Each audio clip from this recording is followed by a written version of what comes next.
Hi, I'm Holly, and with my sister Heather, you're listening to Haunted Family Podcast, a podcast about the paranormal, unsolved mysteries, and even some true crime. I see you did not say weekly. Yeah, I could not even get out sporadic, so we're just a podcast, hit or miss, like it or not. Hopefully we get better. Yeah, I mean, we have phases. Sometimes we do really well, sometimes we don't, and this is just a don't. This week, we're talking about a crime that happened in, hopefully, my future home. Well, I mean, the building will not be my future home, but the town. I was going to say, the school might not like it if you move into one of their research labs. Yeah, I mean, I could. No, I could not. I'd free all the animals and it'd not be good. No. But we have talked periodically about the fact that I am in 3 years moving to New England, and I've been researching towns, and New Haven is actually in my top 5 locations that I am looking to move to. We actually had a different topic planned for this week. We were going to cover the Lululemon murders. Yes.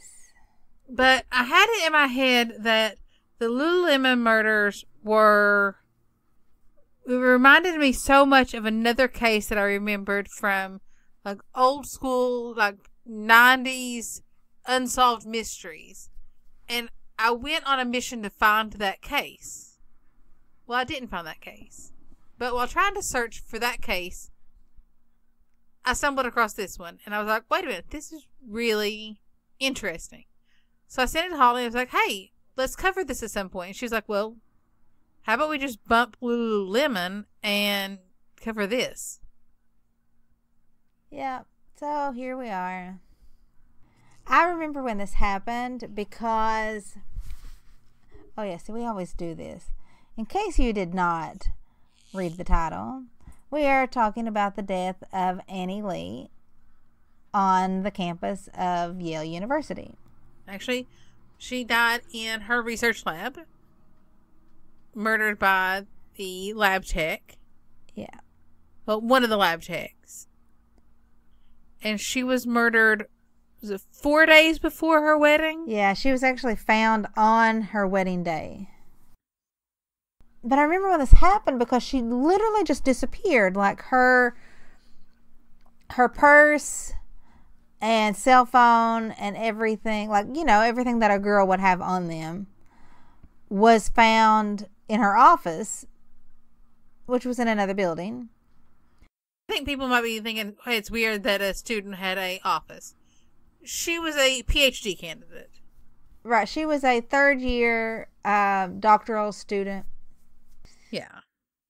She was actually getting her PhD in pharmacology. She was looking at research for cancer and diabetes. So it absolutely sucks that her skills were lost. Like, who knows where we would be right now if Annie Lee was still with us. She actually got her undergraduate in small cell development biology with a minor in medical anthropology. I didn't even know that medical anthropology was a thing. Yeah, I did not either. It is not a class that is offered at Moorhead. So they were able to track her location. So, like, well, track her movements because, you know, Yale has cameras. And going into the labs where she worked, you have to swap in before you go into various rooms. So they were able to track her movement into the lab, and then she just fell off the face of the earth. Like, she wasn't able to be tracked beyond that. When she didn't come back home, she went into the building about 10 a.m. and about 9 p.m. the people who she shared a house with was like, this isn't like her to not get a hold of somebody or, to be home. So they called the police and reported her missing. And Lee's family said that they really didn't look well enough until the next day. But basically what they did is they just shut down the building because they knew she went into the building. They just didn't have footage of her leaving the building. So they just shut down the whole building. And they didn't find her in the building. And so they checked the dump in Hartford where the trash is gone, and they didn't find her there either. On September 13th is when they found her. Well, first they found bloody clothing and some ceiling tiles. Right, and the bloody clothing matched those that Raymond Clark III had on. And Raymond Clark was one of the lab technicians for that building. Right. And so lab techs don't get paid much at all. Yeah. But they have he wasn't a student. At some schools, lab techs are also students. But he was not a student of Yale. Right. This was just his job. And it's kind of a stressful job because his job is to... Okay, so they've got these lab rats. They've got other animals, but in this... And rabbits. This room was the rats. And it's the tech's job to make sure that the animals are in a clean cage and they're not dehydrated and they're not... basically, they're not stressed, that they're all alive and that they're well cared for. And he was known to kind of be an asshole, and to other techs, to the students who were getting their PhDs. They all kind of thought that he was a jerk because he would yell at people for even the most minor infraction. So yeah, when they found clothes in the ceiling tile that looked like what he was wearing, they started tracking his whereabouts with his key card and found that the room that Lee was in last, Clark was also in. Yeah. They found her upside down. When they found his bloody clothes, they immediately made that whole building a crime scene. So that building immediately was closed to everybody except for law enforcement. It really disturbed me reading about the condition of her body. Yeah. She was not a big person. No, I mean, honestly, she was an inch taller than me. She was 4'11". She weighed 90 pounds. She weighed 90 pounds. When I got married, I weighed about 90 pounds. So, tiny. Like, she was... Wait, why am I saying tiny? She was tall. Yeah. Well, she tall towered over me. Tiny by most standards. It was in the bathroom. Maybe not really a bathroom, but it was like in a... What do you call that? Room where people can change clothes. Locker room. And there was a wall that was kind of like a false wall where there was like cords and stuff, and he had stuffed her in that wall upside down, and she had signs that he may have also raped her. There was semen on a panty liner in her underwear, but there wasn't enough evidence to pin rape on him. Right. And then when it came to trial, he Alfred plead. So, which that means he's not pleading guilty, but he is pleading that there's enough evidence to say he did it. Yeah. Her jaw was broke. Her collarbone was broke. She died of traumatic asphyxiation. There was a lot of trauma to her upper body. And the coroner reported that the way he shoved her, all of those injuries were done while she was still alive. The broken jaw and collarbones and damage to her, upper body. But the coroner said that she was jammed in the wall in a way that just mangled her. Like, I believe he actually described it as mushing her in there. Also, on September 10th, Rachel Roth, who worked with Lee, pointed to a police officer that there was a hygienic wipe box that looked like it was splattered with blood.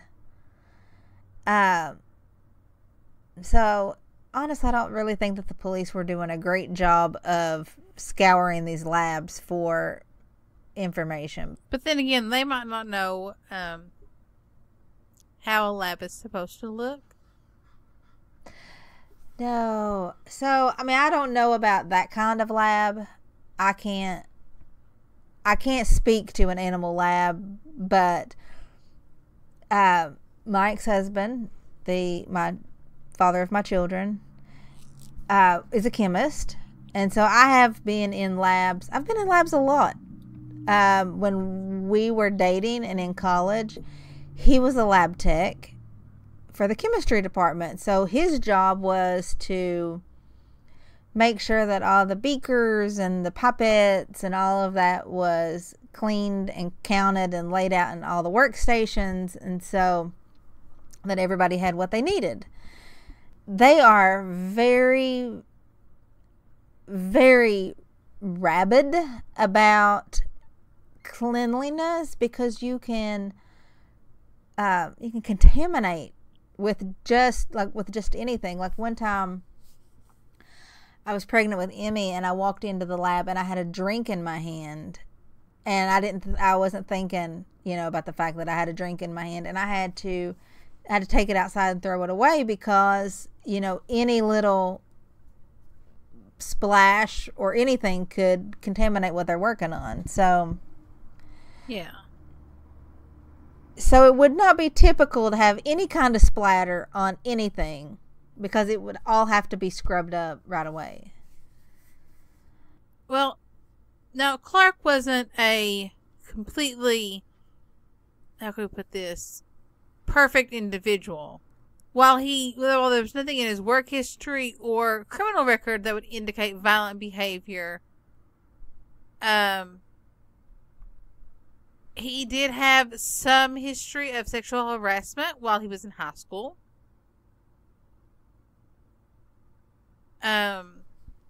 According to the New Haven Independent, when a girl tried to break up with him, he aggressively confronted her and defaced her locker. One of his ex-girlfriends reported to the newspaper. She did not report it to police that he raped her. So I mean, there was definite issues towards women in his past that, hadn't got escalated up to, legal proceedings. And I believe that we had already actually mentioned that he had confronted Annie in the past about leaving cages dirty. Yeah. Well, I mean, not necessarily her. He did it with everybody. Like, he was just a really rude tech. And he actually lied about his criteria for to be able to get the job. Yeah, Yale wanted people who were lab techs. They wanted people who had experience working with animals. And he said that he had experience working on a farm. Well, he didn't. And they have actually since then actually do better checks and verify references for lab techs to make sure that when they say that they have experience, they actually do have experience. So that's good. Right. Well, I mean, I would think that if your job is to take care of, okay, if I was hiring someone and the job required taking care of animals, I would make sure that they have actually taken care of animals. But, I mean, that's just me. So, he didn't go to trial. Thankfully, her family did not have to sit through that. Yeah, her family did sue the university for wrongful death. And Yale paid them $3 million. Which, when you think about her potential. God, when you think about the potential that she could have done for the world through her research, $3 million is just not even enough. Yeah. She was a brilliant mind. Yeah, when she was in high school, she was actually voted the next Einstein. I'm pretty sure that I was voted most likely to have a true crime podcast. Well, when I graduated, we didn't know what a podcast was, and I was voted nothing. Podcast wasn't a thing when I was in high school, Holly.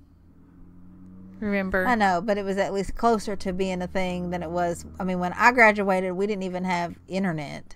So, yeah, he's guilty, but to this day, he was sentenced to 44 years. And to this day, he has never said why he killed her.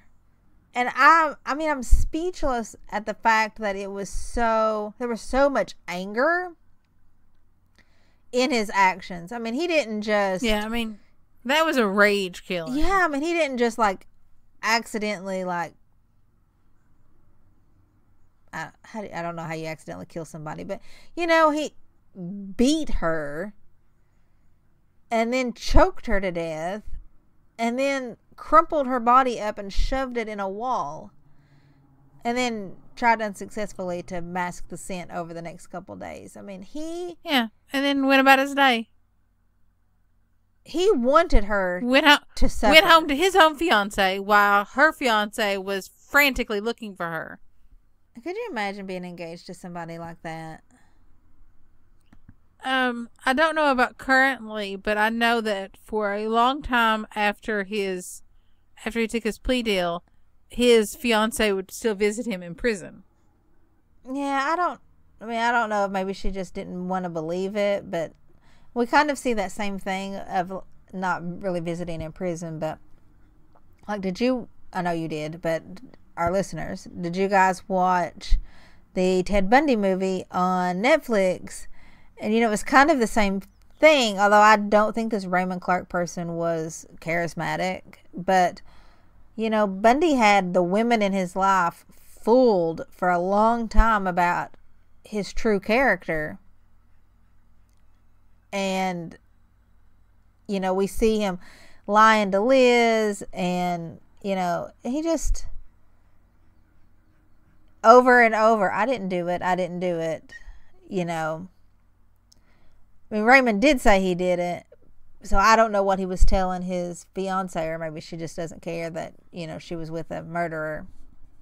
If somebody I was dating killed somebody, that would be literally the last time I talked to them. Yeah, I mean, unless it was a justifiable killing, the person was charging at them with a knife or a gun, and it was, kill or be killed. Okay, I can see that. But, if you're just... Yeah, I mean, if you violently beat to death a coworker. And the thing is Annie wrote a paper about safety on campus and how to be safe. And I don't know, it just seems like such a waste. Such a waste. Crime and Safety in New Haven, published February 2009. So 7 months before she died. Jessica Del Rocco, who is Raymond Clark III's ex-girlfriend, one of his ex-girlfriends, said in an interview to Good Morning America that he definitely had a anger management issue, that he would get angry very often, and he would fly off the handle. She said, and this is a quote, he would frighten me and he would get physical. So I don't know if by physical she means that he would actually hit her, or if he was just, breaking things, which is also a form of abuse if you don't know that. So there was definitely warning signs in this guy's life that he had issues. I don't know. They definitely needed to do better background checks. I mean, not just have you worked with animals, but like, I don't know. I mean, other people have complained in the lab about him. Somebody should have investigated his. Well, I think that, and I think everybody has had issues with coworkers in the past. I think everybody has. Not really me. Unless I am that coworker. You might be that coworker.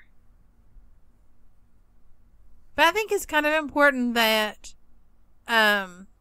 managers and supervisors actually listen and are, proactive about heading these issues off. Could they have prevented this murder? I don't know. Maybe if they'd actually, picked up on some of these, not even warnings. If they'd actually, listened to some of these people who were saying, hey, we're having issues with him, and maybe let him go. Maybe said, hey, you're a little too aggressive, and that's not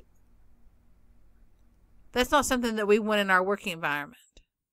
But I mean, maybe it's just the nature of my jobs. I mean, I work with teachers, and I work with small kids, and I work with people in other agencies. So it's like, I don't know, I don't know. I mean, I've never really worked with anybody that's like that. Like, it's 99% women. It's almost always the caring, nurturing type of woman. I mean, even when I have to be mean, Holly, at work, like, it's never, I never get any, like, hatefulness about it. Usually it's just like, okay, I know you're doing your job. Sorry I messed up. I just think that far too often bosses let things go too long and let things go too far before they step in week, and and actually do something.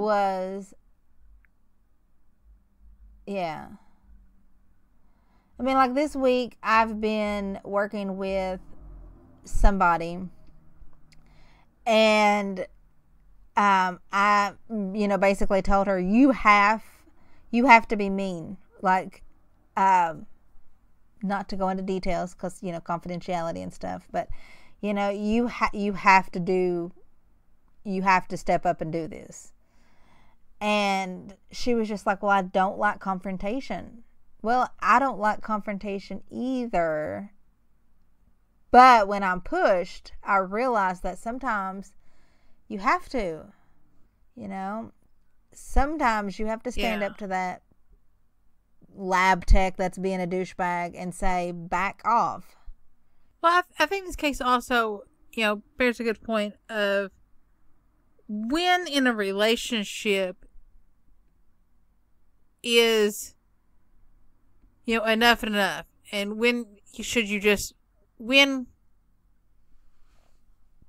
should you call in law enforcement instead of just leaving? Right.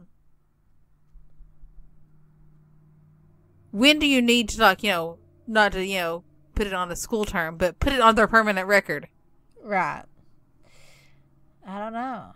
Because it seems like in this guy's case, some red flags need to be raised with law enforcement that, especially, in the case with his ex-girlfriend, Jessica Del Rocco, who said that he was physical with her. We're to a point that most people I know don't want to report shit because, we're told that we're liars, or we get victim blamed. We get told that we're either making it up because we want attention, or we get told that, we shouldn't have been doing whatever it was that we were doing. Nobody ever makes these guys accountable. I mean, hell, look, Brock Turner got a slap on the wrist. Truth. But I kind of think that in some cases, maybe some cops are even getting tired of the system. I hope, because something's got to change. I mean, like you saw, one of the good cops in my town just left law enforcement altogether to become a nurse. I know, it was crazy. This is a cop that worked my accident when a truck ran over top of my car. He was a cop when I worked for the sheriff's office. Great guy. And he was just the CNA who worked the floor when my boyfriend had his surgery. Because he's working his way up and he's going to nursing school. Because he just got tired of it all. I can't blame him. I honestly cannot blame him. And, we're from a small town where there's hardly anything that ever happens. And if somebody from a small town where hardly anything ever happens is tired of it. Bigger towns too, maybe? From what I've read, they had memorial services in a few different cities for Annie Lee. Cities that, she had lived in and was important to her. And the funeral service held at Temple Beth El in Huntington, Long Island. Over 400 people attended. So, clearly she was a very loved individual. Uh-huh. Her fiance sat next to her parents in the front row. And his sister actually described them as a couple as best friends. Oh. She said that she lit up his life and he lit up hers, and their relationship was truly special. That makes me really sad. I know. Me too. His ex-girlfriend Del Rocco said in more of the interview that sometimes she would just go along with whatever he wanted to avoid getting into a fight with him. More classic. Oh, that's never good, ladies. Abuse. That he would tell her who she was allowed to see, how she was allowed to dress, how she was allowed to talk. So, he obviously had control issues. What do you want to do for Stupid Criminal? You want to do the pig? Oh, yes, let's do the pig. Okay, our Stupid Criminal this week is not a criminal at all. Yeah. Our Stupid Criminal this week is from Wise County, Virginia, which is just across the state line. Where, yeah, it's about 3 hours from my house. Where Wise County Master Deputy Pete Carlson had to catch a pig. Yeah, this cute little guy ran away. Yeah, and while he was out doing his patrol, he spotted the pig and had to chase him down and catch him. But, he caught him, he returned him to his owner, and all is well with the world. But that actually reminds me of something that happened to me this week. Went to town. While I was on the way to town, noticed that there were some cows behind an electric fence. Made the comment that the cows were awful close to the road. we were maybe in town for 15 minutes, and on the way back, the cows were in the middle of the road. Because the electric fence had failed, and the cows came out in the highway. Okay, not really a highway. It's a 2-lane road. It's a country road. But it had, like, probably 8 cars stopped, and had to call the non-emergency dispatch number. And the woman who was working she cracked up laughing. She said, last week it was horses in the middle of the road. That is life in a small town. But the cows were caught, and that pig was caught, and all is well with the world. At least in, Farmville. When I went to Lexington for the Bigfoot conference thing, when I was going to Lexington, I saw a guy carrying a drone. And then when I was on my way back, I saw him carrying the same drone in the exact same spot. So, I mean, that's weird too, but that's not criminal. I don't think. Unless he stole the drone. No. Doubtful. We've just not really had a criminal week. That's... Feast or famine around here, guys. Feast or famine. If you have a stupid criminal, send it our way. We'd love to hear from you. Our YouTube channel finally hit 100 subscribers. Yay! Ooh. So we now have a custom URL for our YouTube channel. It is, no surprise, Haunted Family Podcast. So check that out if you've not already subscribed. It's pretty awesome. I enjoy it. Okay, now what was you going to say? I enjoy it. I was going to say, also not criminal, but we did have kind of a miraculous finding this week. If you watched our Instagram this week, we posted that there was a 2-year-old went missing from the next county over from where Heather lives, and he was gone for 3 nights, 4 days. And we had some low temperatures. I mean, low for Kentucky. It was probably, I turned my heat back on. I think it probably got back down into the 50s. And they had search dogs. They had drones. Yeah, they had thermal drones. Cameras. 2 or 3 helicopters out, and horses. And finally on day 3, they found this little boy alive, less than 2,000 feet from his house. Yep, crazy. So that was pretty awesome. He just had a little bit of dehydration, but he was in excellent shape. He will probably not be taking off running when his parents are not looking anytime soon. Oh, I'm sure not. Okay, well, thanks for listening. Bye. Thanks for listening. Bye.